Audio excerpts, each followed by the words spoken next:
kan ku pi be tra ba ku lim le lom ke har nge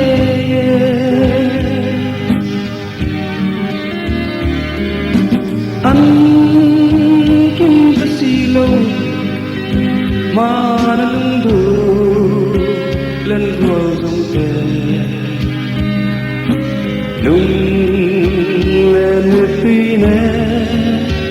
tua ra har ome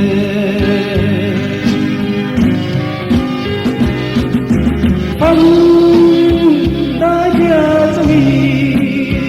mùa nan nhớ mơ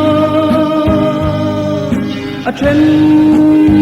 đâm thủng toàn trung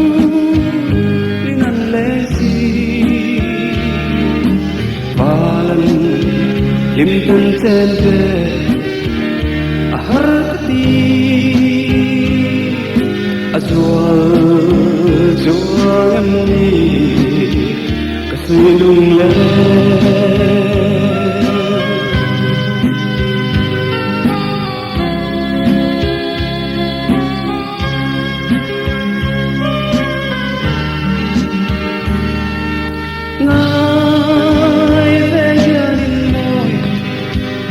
cái đó lung ru cái đó về u cứ vui trong khi đi trần hoa căn xia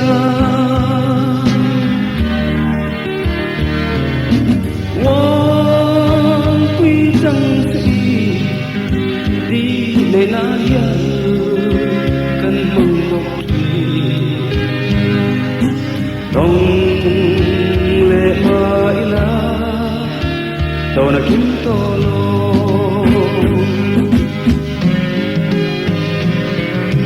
phong đã gia suy mùa năm nhớ mơ a chân đâm sầu tuan trú liên ăn lệ si alam lim tân sen về